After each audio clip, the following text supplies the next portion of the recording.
ముఖ్యంగా ఒక విషయాన్ని ప్రభుత్వం దృష్టి తీసుకొస్తున్నా అధ్యక్ష. గత 5 సంవత్సరాల్లో ఆరోగ్యశ్రీ కార్డు కోసం, ఎందుకంటే వైద్యం బాగా విలువైనది అవడం వల్ల వీళ్ళు బియ్యం కోసం అని కాకుండా ఆరోగ్యశ్రీ కార్డు కోసం కొంతమంది, లేదా రిజర్వేషన్లు పొందడానికి, ఎందుకంటే ఎస్సీ ఎస్టీలకైతే క్రీమీ లేయర్ ఉండదు అధ్యక్ష, ఈడబ్ల్యూఎస్ లో కానీ లేదా ఓబీసీలో రిజర్వేషన్ కోసం కూడా ఈ తెల్ల రేషన్ కార్డు చూస్తా ఉన్నారని, ఈ ఆదాయ మార్గాన్ని తగ్గించి ఆదాయాన్ని తక్కువగా చూపించి తెల్ల రేషన్ కార్డు తీసుకునే ప్రక్రియ గత 5 సంవత్సరాల్లో విపరీతంగా పెరిగి కార్డుల సంఖ్య పెరిగింది అధ్యక్ష. ప్రభుత్వం దీని మీద ఒకసారి ఒక చట్టబద్ధమైనటువంటి ఫార్ములా తీసుకుని అర్హులైన వాళ్లకు న్యాయం చేస్తూ, లేదా అనర్హుల్ని ఏ విధంగా తీస్తారో దానికి ఒక విధి విధానం రూపొందించుకోవాల్సిందిగా మీ ద్వారా నేను విన్నవించుకున్నాను అధ్యక్ష. లక్ష్మణ్ చౌదరి గారు.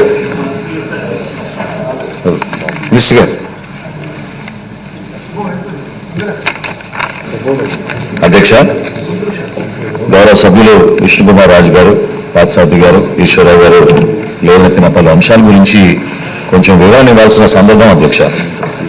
ఎందుకంటే ప్రభుత్వం ఎప్పుడు కూడా పేద కుటుంబాలను ఆదుకోవాలి, రాష్ట్రంలో మేము చేస్తున్న సంక్షేమ కార్యక్రమాల ద్వారా ఎక్కువ మందికి మనం అర్హత కలిగే విధంగా ఒక అండగా నిలబడాలి, ఒక భరోసా కల్పించే విధంగా ముందుకెళ్లాలని మా కూటమి ప్రభుత్వం ఎప్పుడు కూడా ఆలోచిస్తూనే అధ్యక్ష. కానీ కొన్ని నిబంధనలు కేంద్ర ప్రభుత్వం కానివ్వండి, గౌరవ సుప్రీంకోర్టు కానివ్వండి ఎప్పటికప్పుడు అందిస్తూనే ఉన్నాయి. అందులో భాగంగా అసలు ఉన్న రేషన్ కార్డుల గురించి సంఖ్య ఇందాక గౌరవ సభ్యులు ఈశ్వరరావు గారు చెప్పారు. వాస్తవం ఏంటంటే అధ్యక్ష, ఈరోజు 1,46,00,000 రేషన్ కార్డులు ఉన్నాయి అధ్యక్ష మనకి రాష్ట్రంలో. అంటే దాదాపు 4,26,44,000 మందికి మనకి బీపీఎల్ రేషన్ కార్డ్స్ అందించడం జరిగింది అధ్యక్ష. అంటే దాదాపు 91% జనాభాకి మనం రేషన్ కార్డ్స్ అందిస్తున్నాం అధ్యక్ష. కవరేజ్లో ఎప్పుడు కూడా ఇక్కడ లోపం లేదు అధ్యక్ష. దీనికి ఎక్స్క్లూజన్ క్రైటీరియా అనేది ఎప్పుడు కూడా మేము పెట్టలేదు. ఎలిజిబిలిటీ క్రైటీరియా అనేది మాత్రం జాతీయ ఆహార భద్రత చట్టం ప్రకారంగా, అదేవిధంగా రాష్ట్రాలకి కేంద్ర ప్రభుత్వం అందిస్తున్న గైడ్లైన్స్ ప్రకారంగా మనం కొన్ని ఎలిజిబిలిటీ క్రైటీరియా ఏర్పాటు చేసిన అధ్యక్ష. ప్రత్యేకంగా మనకి ఇన్కమ్ విషయంలో గ్రామీణ ప్రాంతాల్లో 10,000 రూపాయల నెలకి, అర్బన్ ప్రాంతాల్లో 12,000 రూపాయలు ప్రతి నెల ఇన్కమ్ ఉండే విధంగా టోటల్ ఫ్యామిలీ ల్యాండ్ హోల్డింగ్, అంటే కుటుంబానికి ఉన్న భూములు wet lands 3 acres, dry land 10 ఎకరాల కన్నా తక్కువ ఉండాలి అధ్యక్ష. అదేవిధంగా ఎలక్ట్రిసిటీ కన్సంప్షన్ 300 యూనిట్ల కన్నా తక్కువ ఉండాలి అధ్యక్ష. దీన్ని 6 నెలల యావరేజ్ తీసుకుంటారు అధ్యక్ష అది ప్రామాణికంగా. అదేవిధంగా ఏ గవర్నమెంట్ ఎంప్లాయీకి కానీ పెన్షన్కి కానీ కార్డు అర్హత లేదు అధ్యక్ష. కానీ ఎవరైతే పాపం కష్టపడి పనిచేస్తున్నారో శానిటేషన్ వర్కర్స్ కానివ్వండి, సఫాయి కర్మచారులు కానివ్వండి, మున్సిపల్ కార్మికులు ఎవరైతే పనిచేస్తున్నారో వాళ్ళందరికీ కూడా దీంట్లో ఎగ్జంప్షన్ ఉంది. అదేవిధంగా 4 వీలర్స్ విషయంలో వీళ్ళకి 4 వీలర్స్ ఉంటే ఖచ్చితంగా వాళ్ళకి ఆ ఎలిజిబిలిటీ క్రైటీరియా వాళ్ళ అర్హత లేదు అధ్యక్ష. ఇన్కమ్ ట్యాక్స్ విషయంలో మీ అందరికీ తెలుసు, కేంద్ర ప్రభుత్వం ఎప్పుడైతే ఈకేవైసీ ప్రాసెస్ చేయమందో ఆధార్ని మనం అనుసంధానం చేసుకుని ఒక్కసారి ఇప్పటివరకు మనకి ఇన్కమ్ ట్యాక్స్ గురించి కూడా మనం డేటా షేర్ చేసుకున్నాం. సో అందులో కూడా ఇన్కమ్ ట్యాక్స్ పే ఉంటే వాళ్ళకి అర్హత ఉండదు అధ్యక్ష. మున్సిపల్ ప్రాపర్టీ 1000 square feet కన్నా ఎక్కువ ఉంటే ఖచ్చితంగా వాళ్ళు కూడా అర్హత ఉండదు అధ్యక్ష. నేను చాలా గర్వంగా చెప్తున్నాను అధ్యక్ష, ఈరోజు ఆంధ్రప్రదేశ్ భారతదేశంలో నంబర్ 1 స్థానంలో నిలిచింది అధ్యక్ష ఈ కేవైసీ ప్రాసెస్లో. ఇప్పటి వరకు మనం 87% కంప్లీట్ చేసాం అధ్యక్ష మన కార్డ్స్ అన్ని కూడా. మార్చ్ చివరి నాటికి, అంటే సుప్రీంకోర్టు గైడ్లైన్స్ ప్రకారంగా ఈ కేవైసీ ప్రాసెస్ 31 మార్చ్ 2025కి పూర్తయ్యారు అధ్యక్ష. 100% ఆంధ్రప్రదేశ్లో భారతదేశంలోనే నంబర్ 1 రాష్ట్రంగా మనం ముందుకెళ్తాం అధ్యక్ష. ఈ కేవైసీ ప్రాసెస్ కూడా పూర్తి చేస్తామని సగర్వంగా నేను చెప్తాను అధ్యక్ష.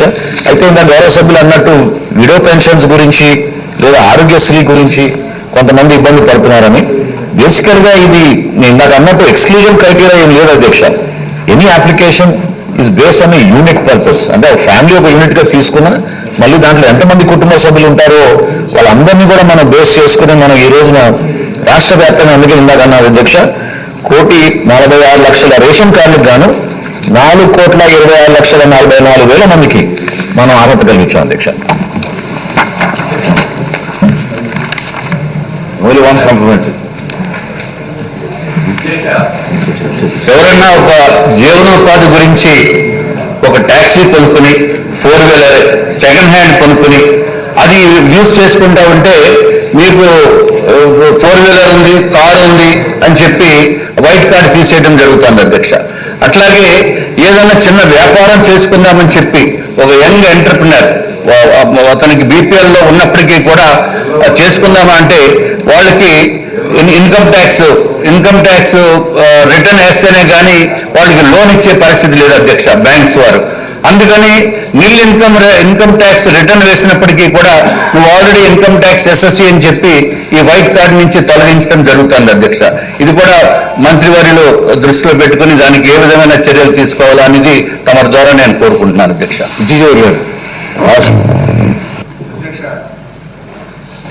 రేషన్ కార్డు అంటే సర్వరోగ నివారణగా అవుతుంది సార్. అన్నిటికీ రేషన్ కార్డు, అసలు రేషన్ కోసం పెట్టిన కార్డు మల్టీపర్పస్ కార్డులాగా తయారైపోవడం వల్ల అర్హతకు మించి కార్డులు ఉన్నాయి. జనాభాకి మించి పేదరికానికి అసలు ఎంత పేదరికం ఎంత, ఏ రేంజ్ వరకు కార్డు ఉండాలనే భిన్నంగా అన్నిటికీ అవసరమని ఆ రేషన్ కార్డుల వల్ల ఇవాళ రేషన్ తప్పుదారి పట్టిపోతుంది అధ్యక్ష. ప్రభుత్వాల మీద భారం పడుతుంది, రేషన్ తప్పుదారి పట్టిపోతుంది, కార్డుల వల్ల ఆందోళన వస్తుంది. దీనికి ఒక పరిష్కార మార్గం అవసరం ఉంది. అన్నిటికీ రేషన్ కార్డును అనుసంధానం చేయడం వల్ల ఈ నష్టం జరుగుతుంది. దాని మీద ఏమైనా చర్యలు తీసుకుంటామని మంత్రి గారిని అడుగుతా ఉన్నాను. అధ్యక్ష, గౌరవనీయులు సీనియర్ సభ్యులు కుచోజాబి గారు చెప్పిన మాట వాస్తవం అధ్యక్ష. ఎక్కువ శాతం జనాభా రేషన్ కార్డు ఉంటేనే అన్నిటికీ ఇది ఒక సర్టిఫికేట్ లాగా భావిస్తున్నారు అధ్యక్ష.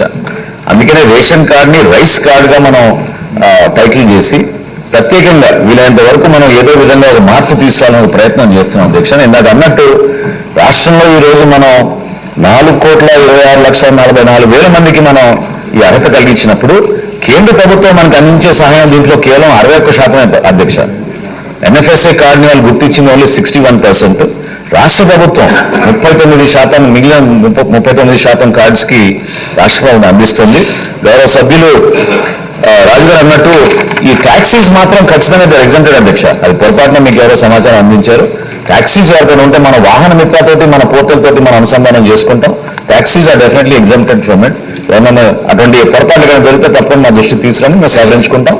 అదేవిధంగా మనం ఐటీ రిటర్న్స్ గురించి ఇందాక అన్నట్టు అధ్యక్ష, ఇప్పుడు వరకు ఒకే ఒక్కసారి ఐటీ రిటర్న్స్ అనుసంధానం చేయడం జరిగింది. అది మరి భవిష్యత్తు జరుగుతుందో లేదో ఐ డౌట్ ఇట్. కానీ ఎక్కడైనా మిస్టేక్స్ ఉంటే, పొరపాట్లు ఉంటే, జీరో రిటర్న్ ఫైల్ చేసిన వాళ్ళకి అటువంటి పొరపాటు ఉంటే తప్పకుండా మా దృష్టికి తీసుకుని అధ్యక్ష, గవర్నమెంట్ విల్ రెస్పాండ్. ఓకే అండి. క్వశ్చన్ నెంబర్ 479 ఏఎన్జీ శాఖ మంత్రి గారు. Thank you speaker sir. గ్రామ సభలో అందిన రీసర్వే ఫిర్యాదు అధ్యక్ష, శ్రీకాకుళం అధ్యక్ష 30,840